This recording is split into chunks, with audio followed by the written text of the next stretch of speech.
Hi, I chose to do active listening as my interpersonal skill for this video.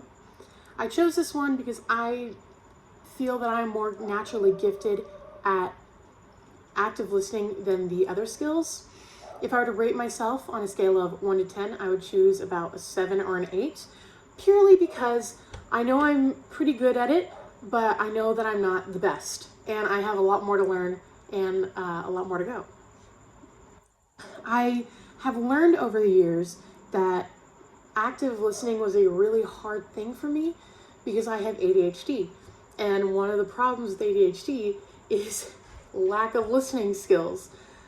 Over the years, I realized how bad I was at it, and I forced myself to be an active listener by making eye contact, by really focusing in on what they are saying. It was really, really hard at first, but over time became more natural, and now it's one of my more honorable skills that I have. On the responses of active listening, I am the best at empathy. And as I said in a video or two ago, I am the best at empathy because I am an actress. And one of the parts of acting is being able to empathize with your character and their goals and motivations. And if I'm able to use that in my active listening skills, then I become a better active listener because of it.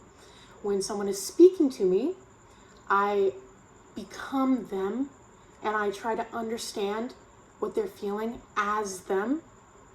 And because of that, I'm able to really share my emotions as they are feeling them with me, and I'm feeling it with them, and it becomes kind of a group activity, if that makes any sense.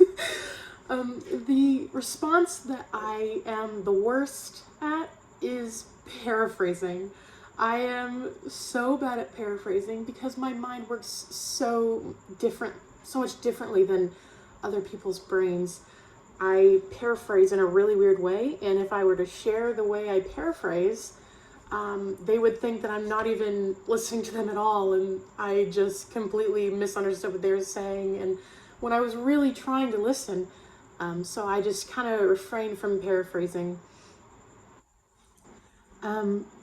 I use active listening when someone comes to me with genuine sincerity and genuine stress. If they're feeling a negative emotion and they really need to let it off their chest, I am in active listener mode.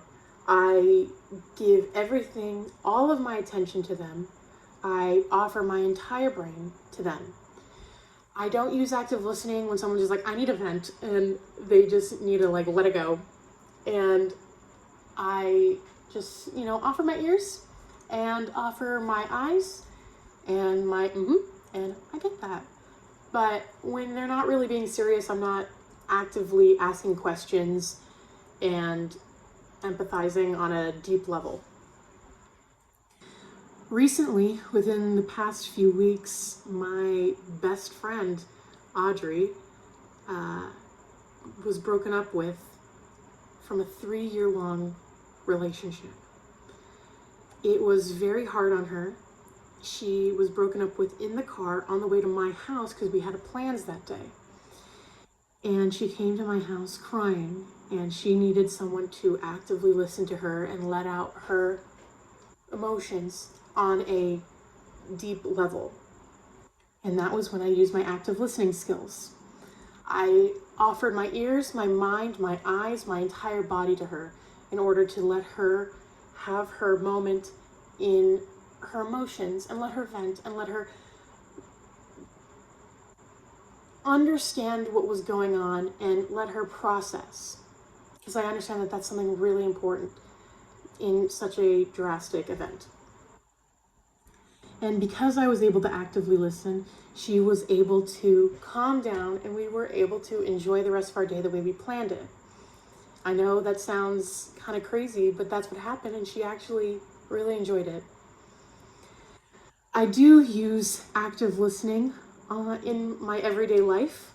I use it because I'm at church all the time, and someone always needs an active listener, whether it's to understand what their plans are for the church, or whether they need to let their testimony be heard.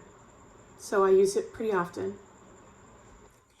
And after this class, I realized that I am a better active listener than I expected, because active listening is a part of my life, and it always will be. Thank you.